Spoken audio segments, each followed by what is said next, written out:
Hi, I'm here today to do a wrap-up, and I've thought about the whole monthly wrap-ups and the mid-monthly wrap-ups, and I just don't feel that doing my wrap-ups by the month or by mid-month is just for me, because I'm kind of sporadic with my motivation to do booktube and also with my reading. Some weeks I go through periods where I read nothing, and then there are weeks when I read lots. So I'm just gonna try from now on to do my wrap-ups when I feel like I've read enough to talk about. Hopefully not too many. My goal is probably 3 or 4 books in a wrap-up, but this wrap-up has more than that because I've kind of slacked a little. So let's just get into it. The first book I read since my last wrap-up is The Familia Volume 1 by Mark Z. Danielewski. Now this is a reread. I read it when it was originally released back in May last year, and I really like it, and I'm going to be reading the second one very soon. I have already started it, so I will finish it very soon. This book follows, I think, 9 different characters. Some intertwine very obviously and others are completely not connected at all, but hopefully they do end up connecting, I'm not sure. This is the first volume in a proposed 26 volume series. This book is stunning. It's like got color illustrations in it and weird graphic stuff, and the cover's really pretty too, and just this book is great. It essentially revolves around a girl called Xantha who has epilepsy, and one day she's out with her dad and she finds a cat, and that's essentially what this revolves around, is around a cat. So it is cool. I give this 5 stars. The next book I finished was The Wrath and the Dawn by andAdorned. I had high hopes for this book, but I was ultimately let down.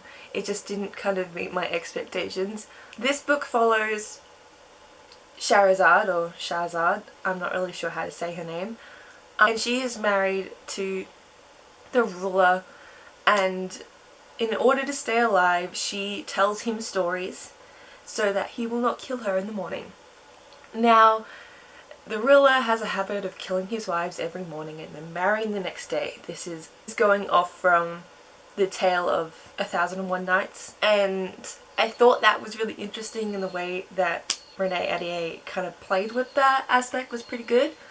But my main problem with it was that the writing felt a little bit lazy, and I don't normally have a problem with lazy writing, but it felt that instead of actually like describing a scene, she was just kind of telling the reader something. So it was just a little bit like, this is what you had to believe, instead of making my mind up myself. It was a little bit just kind of, I personally just didn't like it. I personally didn't like the writing style, but I overall liked the book. I don't know if I would continue on with it. I thought it was okay. The story was interesting, but I particularly liked Shahrazad as a character, and that's why I gave it 3 stars. The next book I finished was Shadow and Bone by Leigh Bardugo. Yes, I have taken this long to get to this book. It's been on my radar for a while because of how popular it is, and I was a little bit hesitant because there's been mixed reviews about the final book, but this first book was pretty good. And although it is a little bit tropey, I loved it. I absolutely loved it. I thought it was so much fun. I love the magic in it. I think that was my favourite part. And just the overall setting of where this was going on, I thought it was interesting. And yes, I gave that, I think, 4.5 or 4 stars out of 5. I really liked it, and I will be reading the sequels pretty much as soon as I can. Yeah, let me know if you've read the sequels and how you think the series is overall compared to the first book. The next book I finished was Me Before You by Jojo Moyes. I kind of picked this up impromptu, and I may not have been ready for the emotional commitment that this book entails, but it was so worth it. Oh my goodness. Me Before You follows Lou, or Louisa, and she has just lost her job of 7 years, which is kind of awful. And so she goes to the job centre in order to try and find a job to support her family. She goes through a few trial jobs and it just doesn't work out, until finally there is one opening that kind of appeals to her, but in a really minor sense, and that is being personal care for a disabled man. Now she thinks, oh, this guy's gonna be old, this guy's gonna make me wipe his bum, or she's like, it's just gonna be an awful, awful job. And she shows up at this really nice house, and the guy happens to be 30, not that old, but he is quadriplegic, so he can only really move his head and has very limited use of one hand. Now she is hired by his mum to essentially be his companion, to be his friend, and that's essentially what she does. And at the beginning she just has some troubles trying to be friends with him because he's kind of bitter about the world, as you would be if you became quadriplegic when you're 30.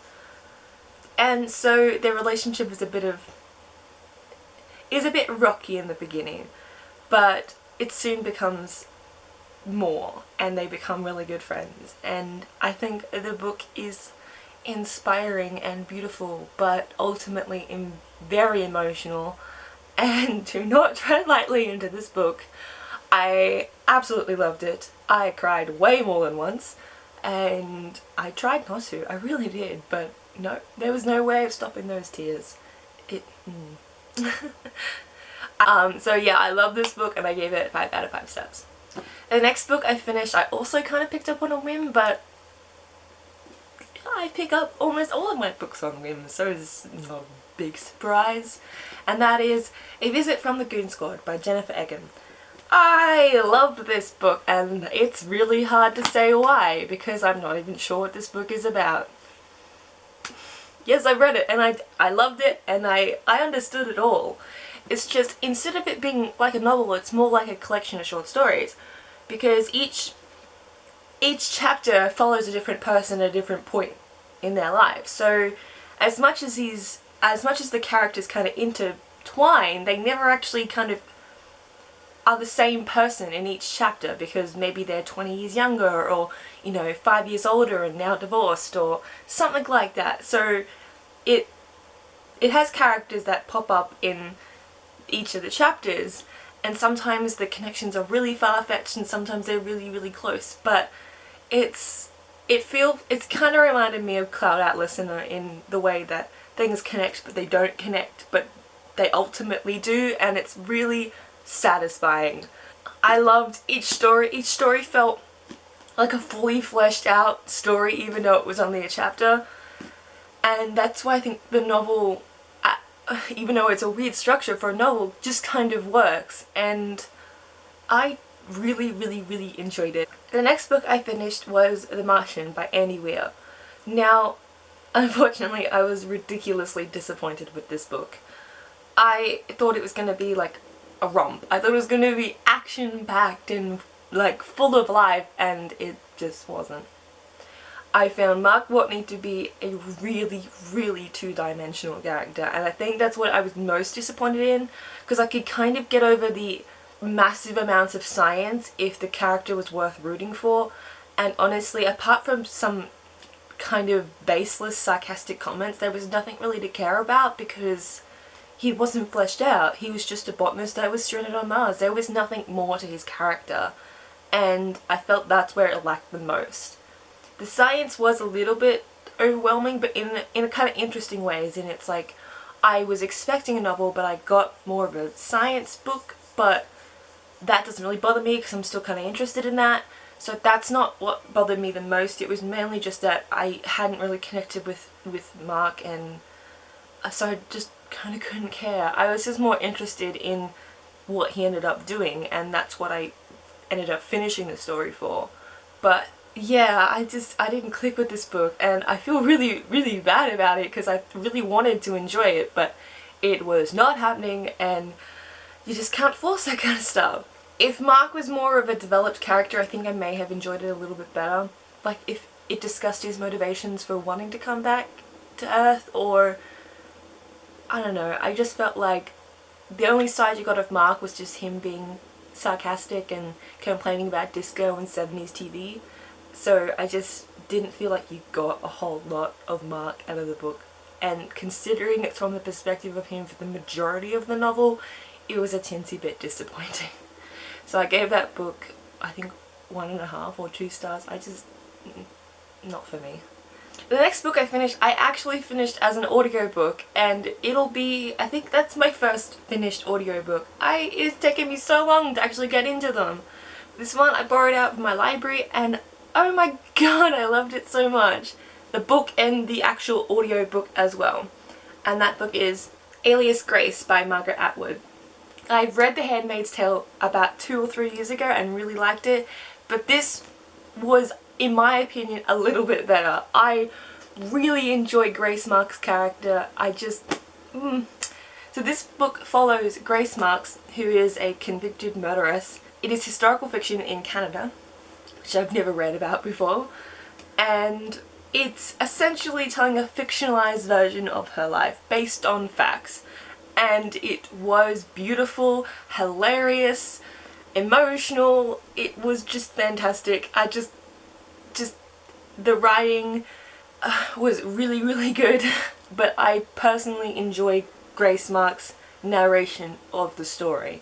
The way that she saw life and saw things like the differences between classes and the differences between sexes were just so real and interesting, and I really urge you to pick this up. This was absolutely fantastic, and I just really, really enjoyed this.